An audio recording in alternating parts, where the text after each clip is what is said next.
बघा, एक आकृती आपल्याला दिलेली आहे आणि त्या आकृतीत काय सांगितलंय, सोबतच्या आकृतीत रेखांकित भाग व अधोरेखित भाग यातील फरक किती. मग आकृतीत भाग किती आहे बघा, आकृती असे हे भाग केलेले आहे. ठीक आहे, किती भाग आहेत, 1 2 3 4 5 6 7 8 भाग आहेत बघा. ठीक आहे, 8 भाग आहेत. तर आता ह्या 8 भागापैकी टोटल भाग किती आहेत, 8. रेखांकित भाग किती आहे, 1 2 3 भाग आहेत रेखांकित. आणि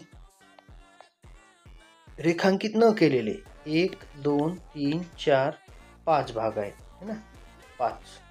तर मग यांनी याच्यातील फरक विचारलाय, है ना. तर 5/8 वजा 3/8 जर केला आपण तर छेद समान आहे, 8 जसेच्या तसे येतील, 5 मधून 3 गेले 2 राहतील, 2/8. बघा, पर्याय क्रमांक डी हे आपलं या ठिकाणी उत्तर आलेलं आहे.